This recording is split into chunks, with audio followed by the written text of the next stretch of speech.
तो फाइनली मैंने मास्टरपीस देख लिया। मैं बात कर रहा हूँ one of the best, one of the greatest anime मांगा ऑफ ऑल टाइम के बारे में। आप लोगों ने एनिमे फैंस के मुंह से ये तो बहुत सुना होगा कि जो ड्रैगन बॉल है उसे कहा जाता है फादर ऑफ बिग 3, लेकिन मैंने जो एनिमे देखा और मैं जिसकी आज बात कर रहा हूँ उसे कहा जाता है the father of new gen anime. तो जो न्यू जन के एनिमे है जिन्हें आप आज के एनिमे कम्युनिटी का फेस मानते हो, जैसे कि MHA, JJK, demon slayer, black clover, chainsaw man, ये सारी की सारी एनिमे सीरीज उस एक एनिमे सीरीज से इंस्पायर होकर बनाई गई है। जिन लोगों को अभी तक समझ नहीं आया, मैं बात कर रहा हूँ one of the best anime in the world, bleach के बारे में, जो कि बिग 3 का भी एक पार्ट है, जिसे लोग पता नहीं क्यों देखते नहीं है, खास करके इंडिया में। लेकिन ये one of the best anime है, मेरी मानो। मैं इस वीडियो में आपको आज कन्विंस कर दूंगा कि आपको ब्लीच क्यों देखना है।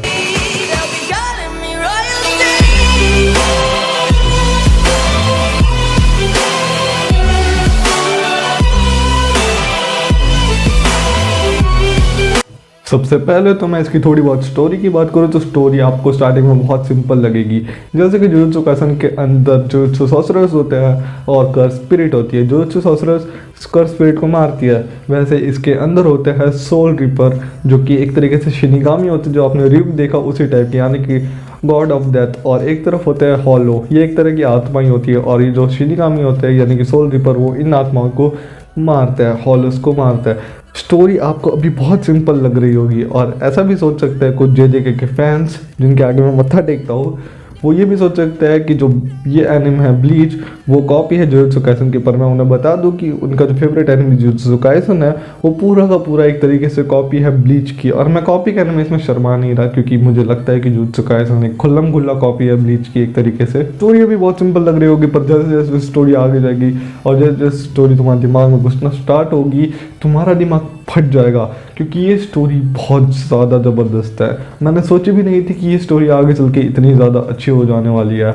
और तो और इसकी फाइट्स की बात करूँ तो इसके अंदर तो मैं one of the best fight of entire anime history, मतलब एंटायर जितने भी एनिमे हैं उन सब में one of the best fights इसी एनिमे के अंदर है।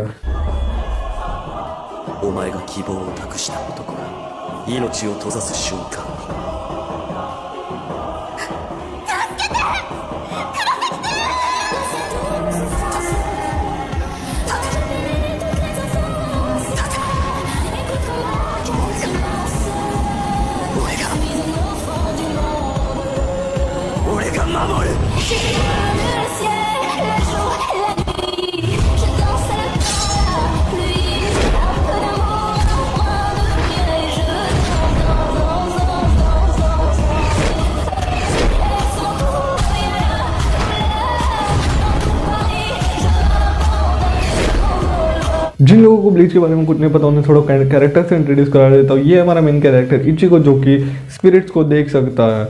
और तो और ये कैरेक्टर के बारे में मैं सिर्फ बता दूंगा कि ये जो बंदा है इसी से देखकर तुम्हारे गोजो सातोरू को बनाया गया था, यानी कि गोजो सातोरू इस बंदे की कॉपी है, समझ रहे हो। और तो और इसके अंदर तुम्हें फैन सर्विस भी काफ़ी ज़्यादा देखने को मिल जाएगी, जिसको तुम एंजॉय कर सकते हो।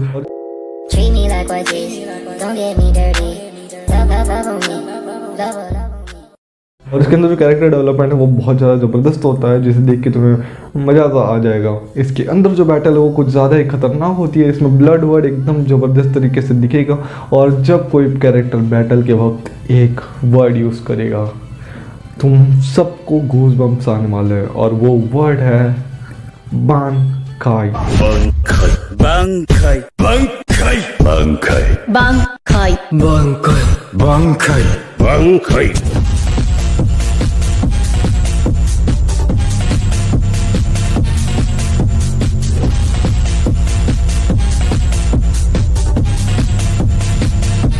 ये जो वर्ड है मुझे तो समझ नहीं आता कि एक वर्ड इतना ज़्यादा एनर्जी, इतना ज़्यादा इम्पैक्ट इतना ज़्यादा ऑरा कैसे फील करा सकता है सिर्फ एक वर्ड के कहने से। यानी कि अगर मैं भी मानकर सुनूं तो मुझे भी वो एनर्जी फील होती है। मैं ब्लीच नहीं देखा, फिर भी अभी जो मैंने आपको दिखाया उसमें भी आपको बहुत ज़्यादा एनर्जी फील हुई होगी।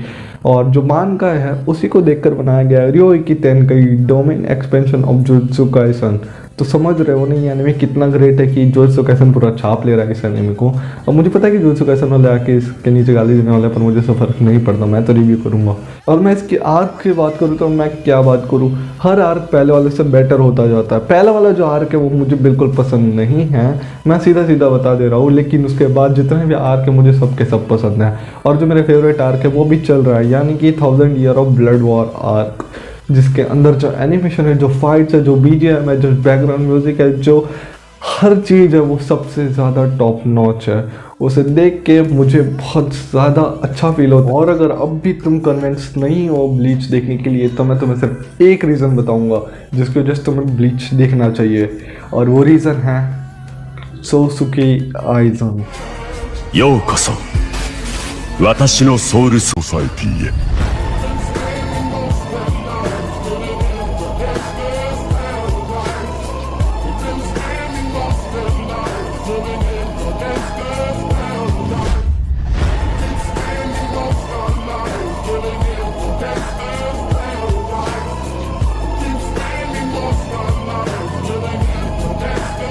ये विलन पूरे एनिमे इतिहास का, एंटायर एनिमे हिस्ट्री का बेस्ट विलन है। मैं इसे वन ऑफ द नहीं कह रहा, मैं इसे कह रहा हूँ बेस्ट विलन है।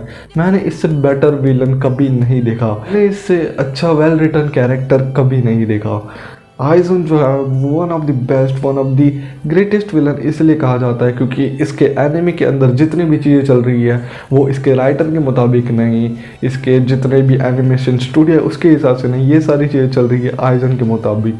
जो पूरा का पूरा एनिमे स्टार्ट से लेकर एंड है वो सारी चीज़ें आइजन का प्लान है। और तुम्हें सिर्फ एक अंदाज़ा के लिए बता दूँ कि जो इचिगो है हमारा मेन कैरेक्टर, उसका जो बर्थ है वो भी आइजन का प्लान था, यानी कि उसका पैदा होना भी आइजन ने प्लान करके रखा था।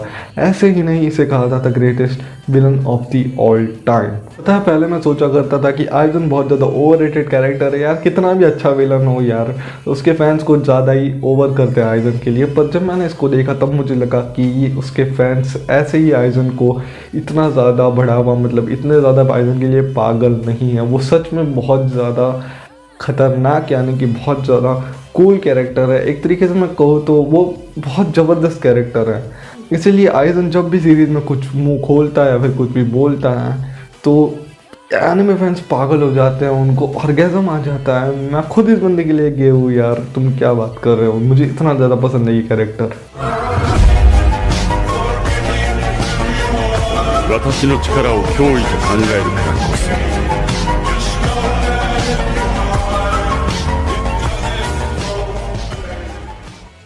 और अगर अब भी तुम कन्विंस नहीं हो ब्लीच देखने के लिए तो यार तुम्हारा मैं कुछ नहीं कर सकता, क्योंकि तुम वही बंदे हो जो नारुतो या फिर जुजुत्सु काइसन देखने के बाद अपने आप को एनिमे फैन बताते हो, अपनी डीपी रखते हो कूल सेक्सी एनिमे बॉय रख के, और फिर बाद में दूसरे एनिमे फैंस को क्रिटिसाइज करते हो और फिर कहते हो कि वन पीस के फैन टॉक्सिक है, ब्लीच के फैन टॉक्सिक है। तुम यार कुछ नया ट्राई ही नहीं करना चाहते और तुम्हारे अंदर हिम्मत ही नहीं है। और मैंने जिस तरीके से एनिमे को 3 बार ड्रॉप किया, वैसे तो मुझे भी ऐसी गाली पड़नी चाहिए, लेकिन मैंने देख लिया है तो मैं अब सेफ जोन में हूँ। तो तुम्हें ड्रॉप इसे कभी नहीं करना है, इसके स्टार्टिंग एपिसोड देख के तो कभी नहीं। ये एनिमे बेटर होगा, और जब बेटर होगा तुम मुझे थैंक यू आके कहोगे इस वीडियो के कमेंट में। मैं कंफर्म बता रहा हूँ कि तुम्हें ये एनिमे पसंद आने वाला है, तो मैं चाहता हूँ कि तुम इसे देखो। और मैं तुम्हें एक पहले से ही चीज़ बता दूँ कि इसके अंदर जो है टोटल जो इसके 2 पार्ट है, यानी कि पहला पार्ट है दी ओजी ब्लीच जिसके अंदर 366 एपिसोड्स है। और डर मत जाना क्योंकि उसमें से आधे से ज़्यादा फिलर है और तुम्हें वो स्किप कर देना है। गूगल पे जाना है, सर्च करना है फिलर्स ऑफ ब्लीच और वो सारे एपिसोड तुम्हें स्किप कर देना है। और टोटल बचेंगे तुम्हारे पास शायद 150 या 170 एपिसोड। और यह है ओजी पार्ट जिसके अंदर एनिमेशन इतनी अच्छी नहीं है, लेकिन फिर भी उसमें एनिमेशन काफ़ी ज़्यादा बेहतर है। पर जब इसका सेकंड पार्ट है, यानी कि मेरा favourite arc bleach 1000 year of blood war arc, उसके अंदर जो एनिमेशन है वो डीमन स्लेयर को टक्कर देने वाले एनिमेशन है। और तो मैं बता दूँ वो मुझे बहुत ज़्यादा पसंद है। और वो वाला जो एनिमे है वो वाला जो पार्ट है वो अभी ऑन गोइंग है। उसका जो थर्ड पार्ट, उसका फर्स्ट पार्ट आ चुका है, सेकंड पार्ट आ चुका है, थर्ड पार्ट अभी चल रहा है और फोर्थ पार्ट आने वाला है। तो मैं चाहता हूँ कि फोर्थ पार्ट आने से पहले तुम मुझे कॉट अप कर लो ब्लीच को और साथ में इंजॉय करें। चलो बाय बाय। やれやれ